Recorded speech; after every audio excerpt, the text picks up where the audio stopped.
2011년도 9월 11일에 9.12 테러가 일어난 지 10년이 되어서 세계무역센터가 있었던 그라운드 제로 그곳에서 10주년 기념 추도식이 있었습니다. 당시 대통령이 버락 오바마 대통령이었고, 그래서 참석한 이 버락 오바마 대통령이 연설을 하게 되었습니다. 전 세계를 향하여서, 그리고 미국 자국민들을 향하여서 그가 연설을 하는데 다른 이야기가 없고 오늘 본문에 나오는 이 시편 46편을 낭독을 합니다. 그리고 마치고 단상에서 내려가요. 시편 46편의 내용이 도대체 뭐길래 전 세계와 그리고 자국민들, 테러로 인해서 여전히 고통받고 있는 그 모든 사람들을 향하여서 다른 이야기하지 않고 이 시편 46편을 낭독했을까? 많은 사람들이 궁금해했습니다. 이 시편 46편을 그가 낭독하게 된 이유가 물론 여러 가지가 있겠지만, 사실 그 당시에 뉴욕 시장이 마이클 블룸버그 시장이었습니다. 연설을 할 때 정치적인 발언, 정치적인 연설은 하지 마라 라고 먼저 이야기를 했기 때문에 사실 정치적인 발언을 하고 싶어도 할 수 없는 그런 상황이기도 했죠.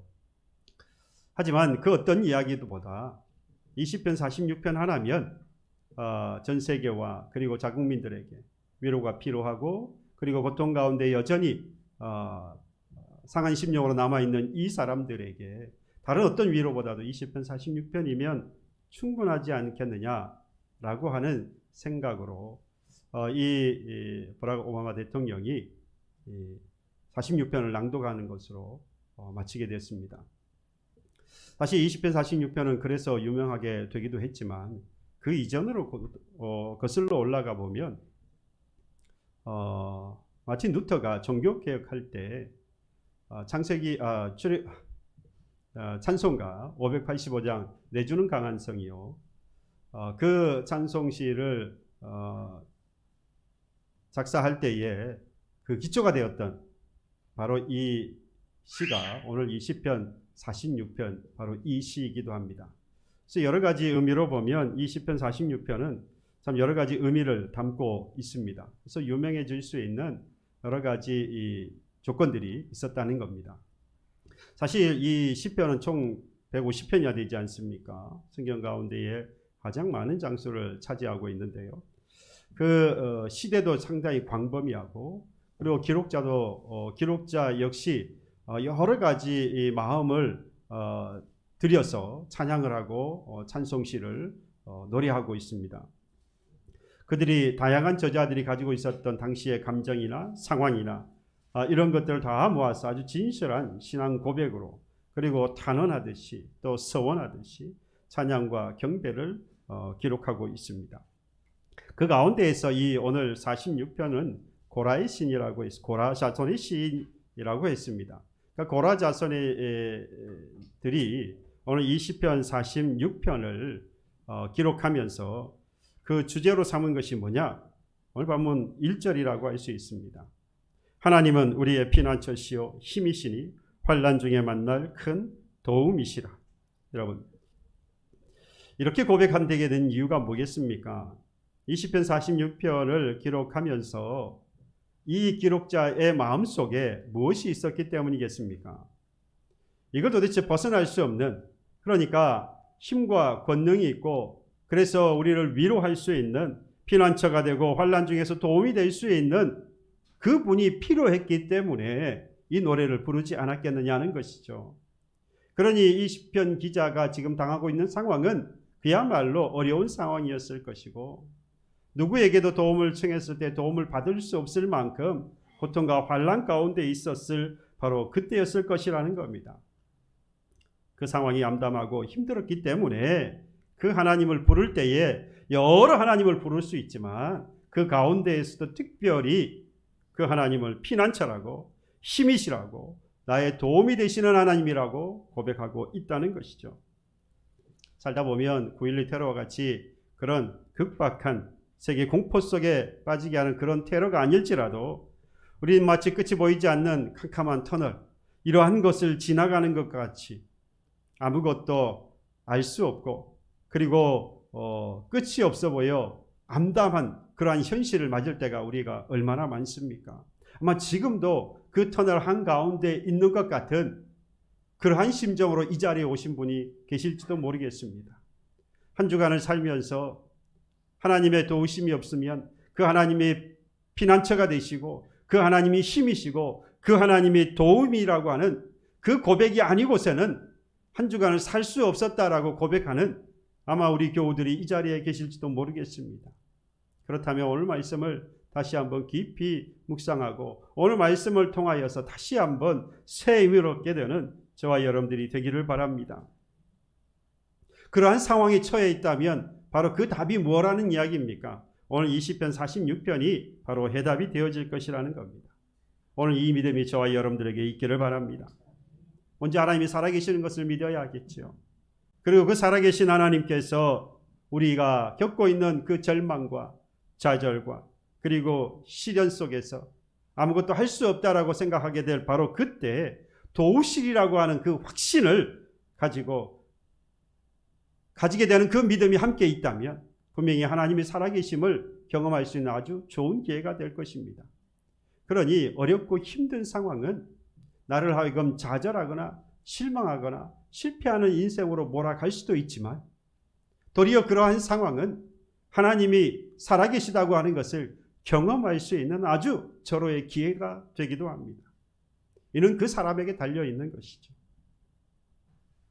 똑같은 물을 마셔도 꽃이 물을 먹으면 식물이 물을 먹으면 아름다운 꽃과 열매를 맺지만 독사가 그 물을 먹으면 독을 뿜어서 짐승과 사람을 해하지 않습니까?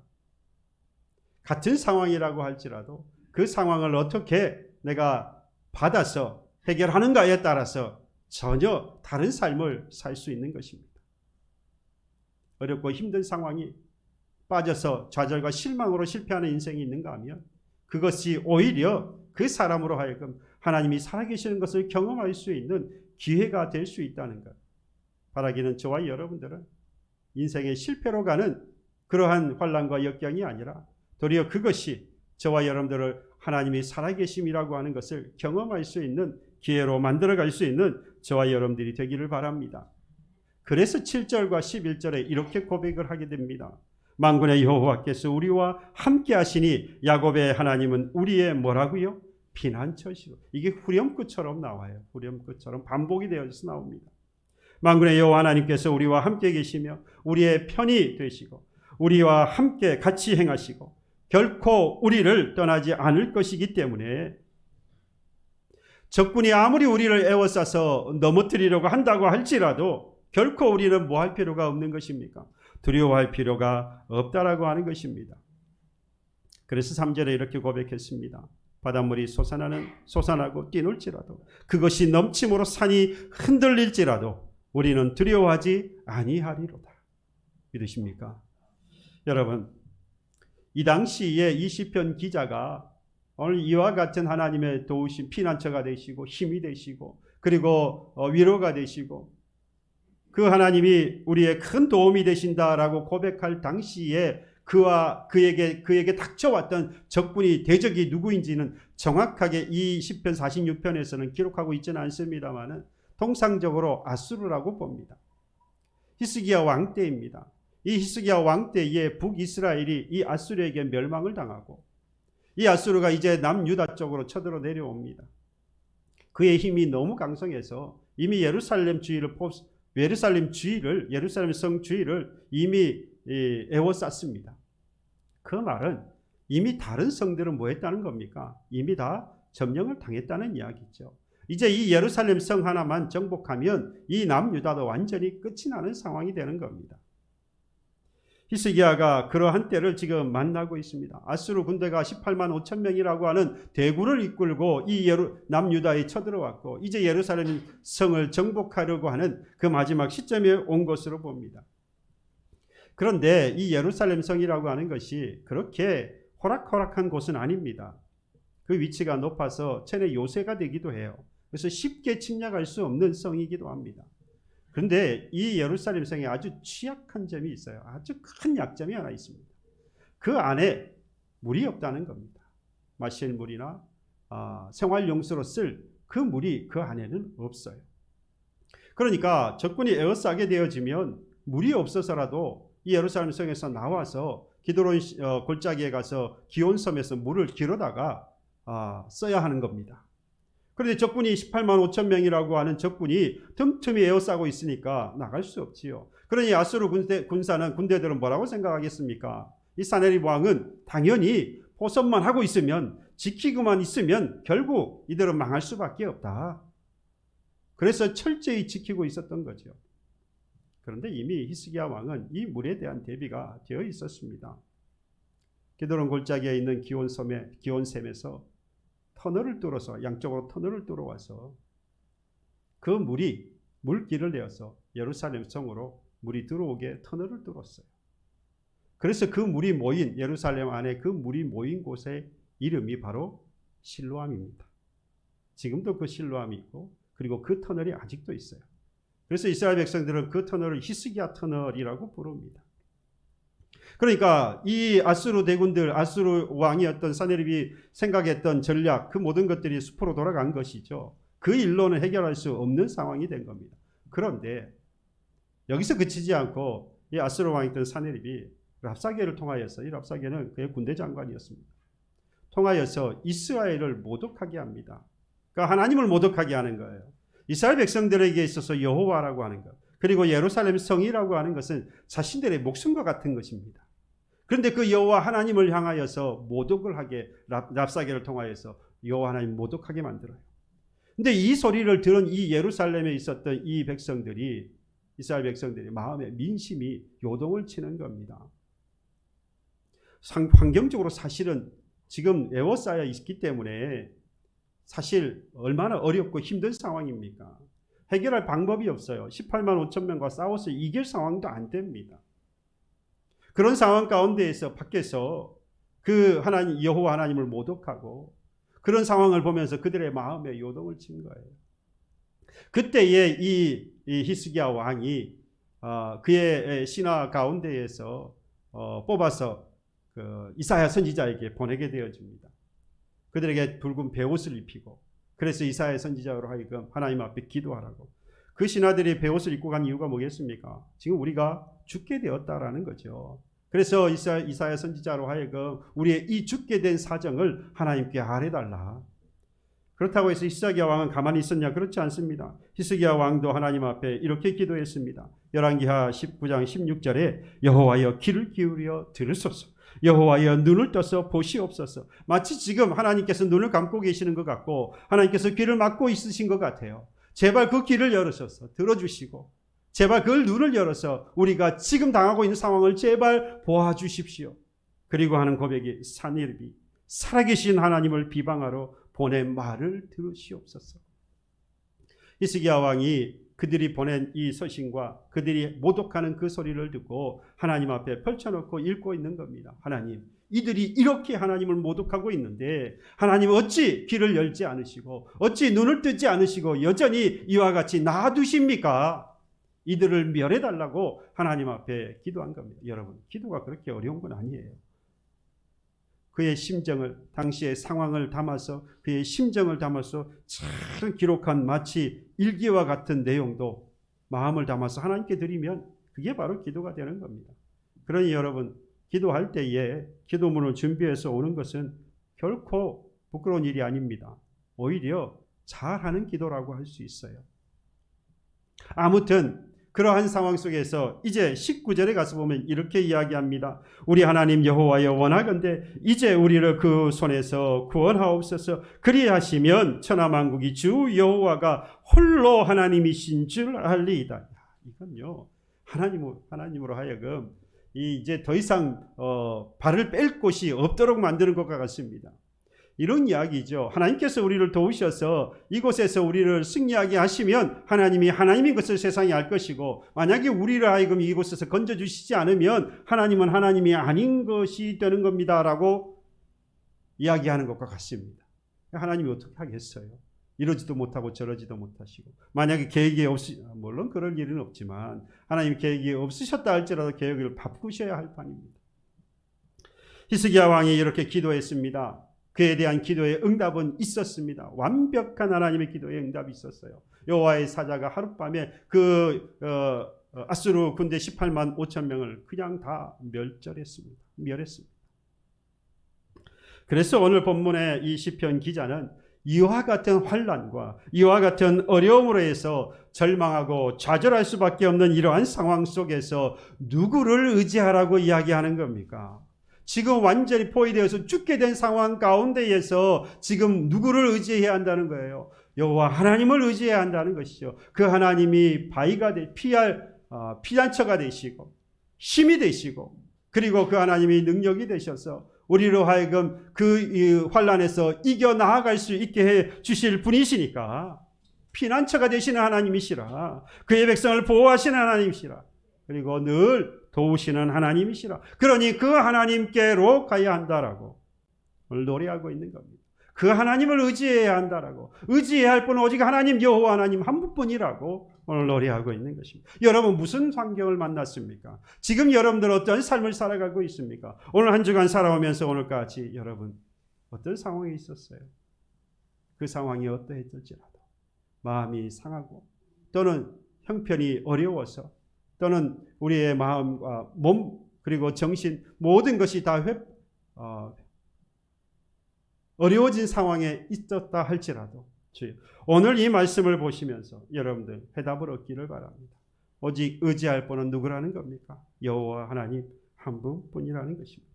그 여호와 하나님 한 분을 의지하게 되어지면 전능하신 모든 것을 하실 수 있는 그 하나님께서 뭐 하시리라? 도우시리라. 그리고 이렇게 하나님을 의지하며 하나님께서 도우시리라 약속하신 그 하나님께서 보장해 주시는 게 있어요. 그게 아까 읽었던 3절의 말씀 마지막에 있는 그 내용입니다. 우리는 뭐하지 아니하리라? 두려워하지 아니하리라. 지금 만난 상황은 죽게 된 상황임에도 불구하고 두려워할 이유가 없게 됐다는 거예요. 누구를 의지하니까요? 여호와 하나님만 의지하니까. 세상에 의지할 것들은 너무 많아요. 나이가 들어갈수록 자녀를 의지하게 되고요. 점점 시간이 지나게 되면 돈을 의지하게 되고요. 돈도, 그리고 권세도, 지위도 올라가게 되면 마지막 뭐를 또 의지합니까? 자신의 명예를. 그래서 그러한 것들을 의지하면서 살아가게 되어 있습니다. 마치 그것들이 나를 지켜줄 것 같은 것이죠. 그 많은 것들, 이 의지하면서 살아갈 만한 많은 것들이 있는데, 여러분 그런 것들을 의지했다가는 결국 그것들로 인하여서 두려워하면서 평생을 살아갈 수밖에 없는 겁니다. 왜 그렇습니까? 그건 영원하지 않기 때문이죠. 그건 언젠가 사라질 것이기 때문입니다. 그건 완전하지 않습니다. 유동적이에요. 있을 때도 있고 없을 때도 있는 겁니다. 그러니 나를 지켜줄 수 없는 것입니다. 결국 그것들을 의지했다가는 뭐 하는 겁니까? 오히려 더 그것들로 인하여서 두려워하면서 살아갈 수밖에 없습니다. 전전긍긍할 수밖에 없지요. 그걸 의지했으니까 빼앗길까, 없어질까, 사라질까 염려하면서 두려워하면서 살아갈 수밖에 없는 것입니다. 그러나 여호와 하나님은 어떤 분이십니까? 변함이 없으세요. 그 하나님은 영원하신 분 아닙니까? 그 하나님만 의지하면 우리는 그 하나님으로 인하여서 이 세상 가운데 살면서도 비록 그것이 나를 죽이려고 하는 상황에 있다 할지라도 여러분 두려워할 이유가 없다는 것이죠. 변함없는 그 하나님께서 뭐 하시기 때문입니까? 피난처가 되시고 우리의 힘이 되시고요. 우리의 의지할 바가 되셔서 그 하나님의 도움이 도우실 것이기 때문이죠. 여러분 풍파를 만난 배라고 할지라도, 풍랑을 만난 배라고 할지라도 대피할 항을 찾게 되어지면 그 배는 파손하지 않습니다. 우리의 인생이 지금 질병으로 있어 고통을 당하고 있다 할지라도, 모든 것을 다 잃어버린 것 같은 그러한 상황에 처해 있다 할지라도, 많은 사람들과의 관계에 있어서 마음의 상처를 받고 눈물을 흘리며 하루하루 살아갈 수밖에 없는 그러한 상황에 있다고 할지라도 여러분 우리가 위로받을 수 있어요. 누구에게요? 오직 하나님을 의지하면 그 하나님으로부터 우리는 위로받을 수 있습니다. 세상의 많은 것들이 우리를 위로하려고 달려들 거예요. 하지만 그 위로는 분명히 말씀을 드리지만 변하는 것들입니다. 그것들은 우리를 온전히 위로할 수 없습니다.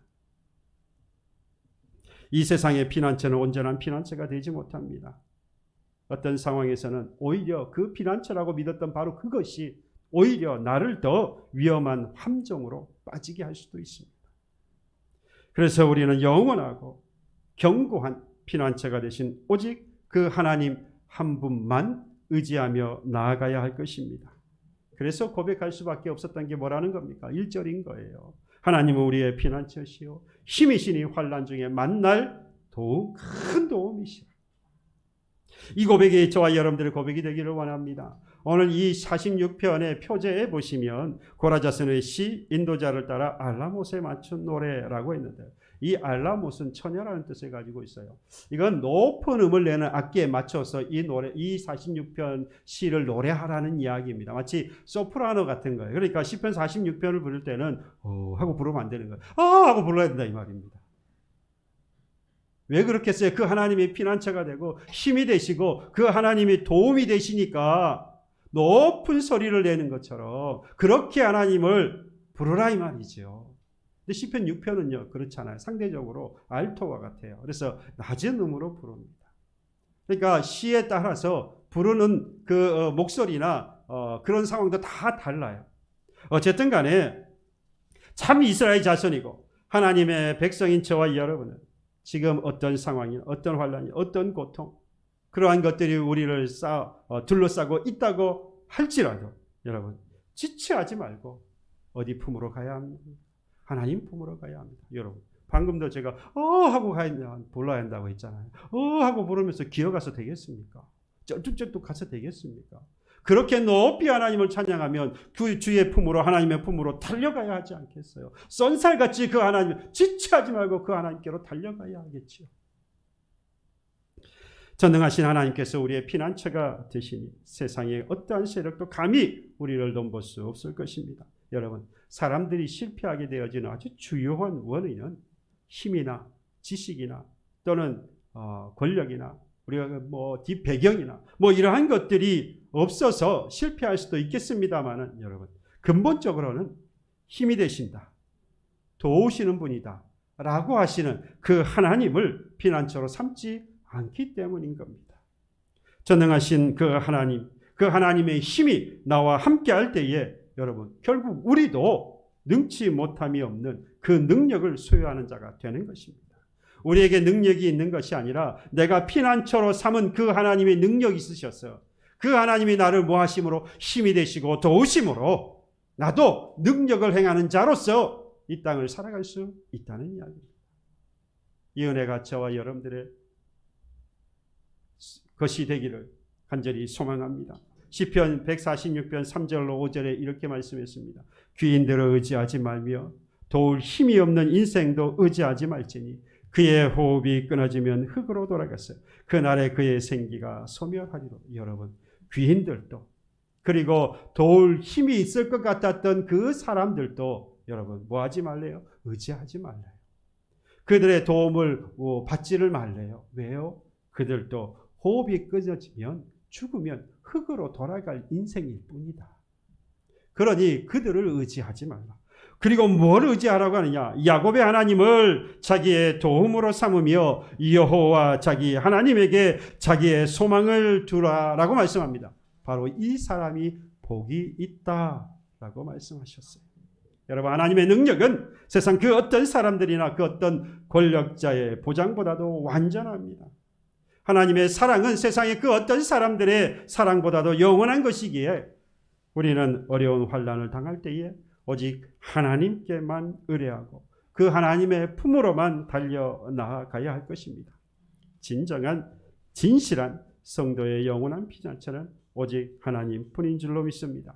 그러므로 이 시간 평안을 주시리라고 하는 하나님의 음성을 듣고 그 품으로 피하는, 그래서 전혀 두려움 없이 이 땅을 살아가는 교우 여러분들이 되시길 주님의 이름으로 축원해 드립니다. 여러분 또 하나 하나님을 의지하는 자에게는요 4절에 보실래요? 한 시내가 있어 나뉘어 흘러 하나님의 성 곧 지존하신 이의 성소를 기쁘게 하도다. 뭐가 넘쳐난다는 겁니까? 하나님, 오직 하나님만 의지할 뿐이라 믿는 자에게 하나님께서 기쁨을 주시리라. 여러분, 하나님의 본문에 말하면 지극히 높으신 자의 성소라고 하는 것은 하나님이 계시는 교회를 이야기하는 거예요. 좀 더 확장해서 말합니다. 하나님이 함께 하시는 믿음의 공동체 또는 저와 여러분들이라고 할 수 있겠지요. 바로 그곳에 그 사람에게 뭐가 넘친다는 겁니까? 기쁨이 넘쳐날 것이라. 바라기는 저와 여러분들, 그리고 여러분들의 가정이, 그리고 우리가 함께 생활하고 있는 믿음의 공동체가, 신곡 전 교회가 하나님이 주시는 기쁨으로 넘쳐나기를 소망합니다. 그러려면 누구를 의지하라는 겁니까? 하나님만 의지하라. 하나님만 우리의 의지할 대상이 되었음을 믿고 그 하나님만 믿고 나아가라. 계시록 22장 1절로 2절에 이렇게 말씀했습니다. 또 그가 수정같이 맑은 생명수의 강을 내게 보이니 하나님과 및 어린 양의 보좌로부터 나와서 길 가운데로 흐르더라. 여러분, 수정같이 맑은 생명수의 강이 흘러가는 거예요. 그 생수의 강이 어디로 흘러서요? 하나님의 보좌로부터, 예수 앞에서부터 흘러서 어디에까지요? 우리에게까지. 그것이 흘러 넘쳤더니 이후에 어떻게 된 줄 아십니까? 강 좌우에 생명나무가 있어 12가지 열매를 맺되 달마다 그 열매를 맺고 그 나무 잎사귀들은 만국을 치료하기 위하여 있더라. 풍성하게 되더라는 거죠. 이걸 누리며 살아가는 그 사람이 어떻게 했습니까? 기쁨이 넘치고 그 기쁨과 소망이 충만하여 살아가지 않겠습니까?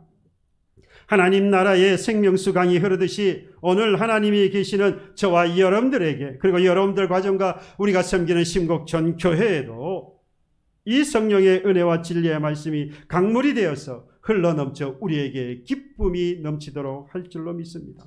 여러분, 하나님은 지금 원하고 계십니다. 우리가 이 은혜의 강물을 마심으로 우리의 영혼이 소생하게 되어지고 그로 인하여서 기쁨이 충만하여져 모든 고통과 고난을 다 이겨내면서, 아니 이 문제를 다 해결받고 하나님 앞에 감사하며 찬양의 삶을 살기를 하나님은 간절히 원하고 계세요.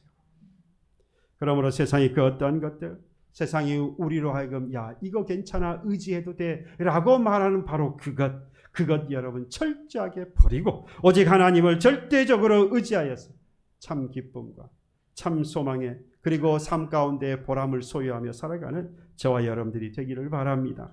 여러분, 한번 생각해 보세요. 우리의 기쁨은요, 하나님을 의지하는 믿음만큼 생기는 거예요. 우리가 하나님을 얼마나 의지했는가에 따라서 그 정도의 비례해서 우리는 살아가면서 기쁨을 누리며 살아갈 거예요.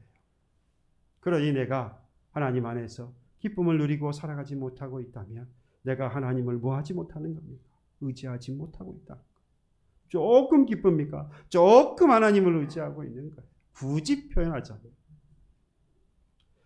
바라기는 이제부터라도 여러분, 그러한 나의 잘못된 신앙이 있었다면 이 시간 회개하시고 하나님을 의지하며 피난처로 삼아서 하나님의 예배해 두셨던 주시리라 약속하신 이 충만한 기쁨을 선물로 받고 누리며 살아가기를 주님의 이름으로 축원해 드립니다.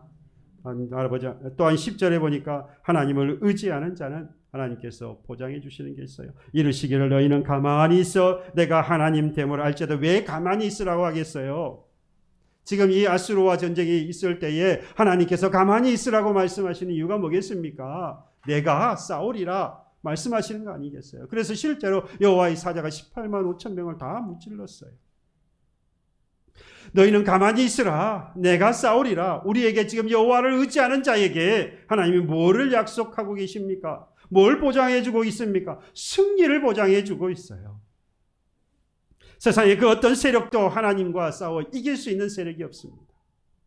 하나님께서 함께 하셨을 때에 모세의 손에 들렸던 그 지팡이가 마치 능력 있는 것처럼 보이지 않았습니까? 그 지팡이가 무슨 힘이 있습니까? 그럼에도 불구하고 당시의 세계 최강이었던 애굽을, 그리고 오늘 본문에 기록되어져 있는 이 최강이었던 이 아수르 모든 군사들을 어떻게 했습니까? 다 멸망시키지 않았습니까? 8절에 보십시오. 그걸 이렇게 표현했어요. 와서 여호와의 행적을 볼지어다. 하나님이 하신 것을 한번 보아라. 그랬더니 그가 땅을 뭐로 만드셨어요? 황무지로 만드셨다는 말이에요. 아수르 군대를 하나님께서 멸하신 이후에 그 아수르의 그 군대의 모습을 황무지가 되었다라고 표현하고 있는 겁니다. 우리로 하여금 하나님을 의지하는 자, 우리에게 하나님 보장하셨어요. 그 모든 세력들을 확 무지로 만들어버리고 우리로 하여금은 뭐하게? 승리하게 하시리라. 아수르, 객관적으로 볼 때에 이 아수르와 이스라엘 군대는, 이스라엘 백성들은 싸워서 될 일이 아닙니다. 전쟁할 수도 없는 일이고, 이 아수르 왕 사네립이 거느리고 있었던 이 군사들과 싸웠을 때는 반드시 질 수밖에 없는 그러한 상황입니다. 그러나 하나님의 사자가 임하였고 결국 하나님께서 그 능력을 행하셔서 사네립 군대 18만 5천 명을 다 멸할 수 있었습니다. 하나님은 우리에게 무엇을 보여주려고 하고 있습니까? 한마디로 세상에 어떤 막강한 군대라고 할지라도, 세상에 어떠한 권세와 능력이 있는 자가 있다 할지라도, 그들이 우리를 죽이려고 한다 할지라도, 여러분, 하나님의 그 권세와 능력 앞에서는 마치 계란의 바위치기와 같은 거예요.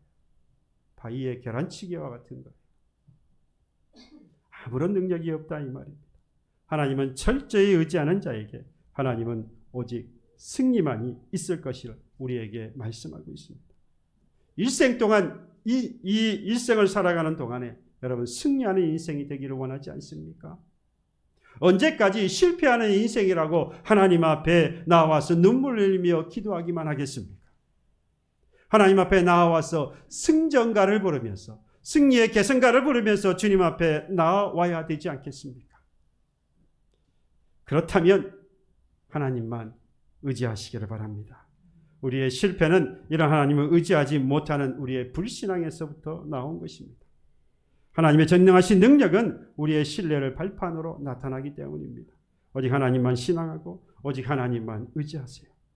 오직 하나님만이 우리의 능력이 되어서 우리는 승리자로 이 세상에 우뚝 설 수 있게 될 것입니다. 하나님이 우리에게 원하시는 것, 오직 하나님 한 분만을 우리의 인생의 유일한 피난처로 삼고 그 하나님만 의지하며 살기를 원하시는 하나님이십니다. 다른 것 없어요. 나만 의지하라는 것이. 오직 하나님 한 분만이 의지할 뿐이라고 하는 믿음을 가지고 그 하나님을 믿고 따르라. 저와 여러분도 오늘 이 결단이 있기를 바랍니다. 나는 오직 하나님만 의지하는 믿음의 소유자가 되리라. 그리하여 두려움이 없는 인생이요, 하나님이 예비하신 기쁨이 나의 삶의 전부요, 또한 승리하는 인생을 살게 되리라. 그러하기 위해서 오늘 나의 피난처가 되시는, 나의 힘이 되시는, 도움이 되시는 그 하나님만 의지하며 살리라 라고 하는 믿음의 결단이 있는 저와 여러분들이 되시기를 주님의 이름으로 축원합니다.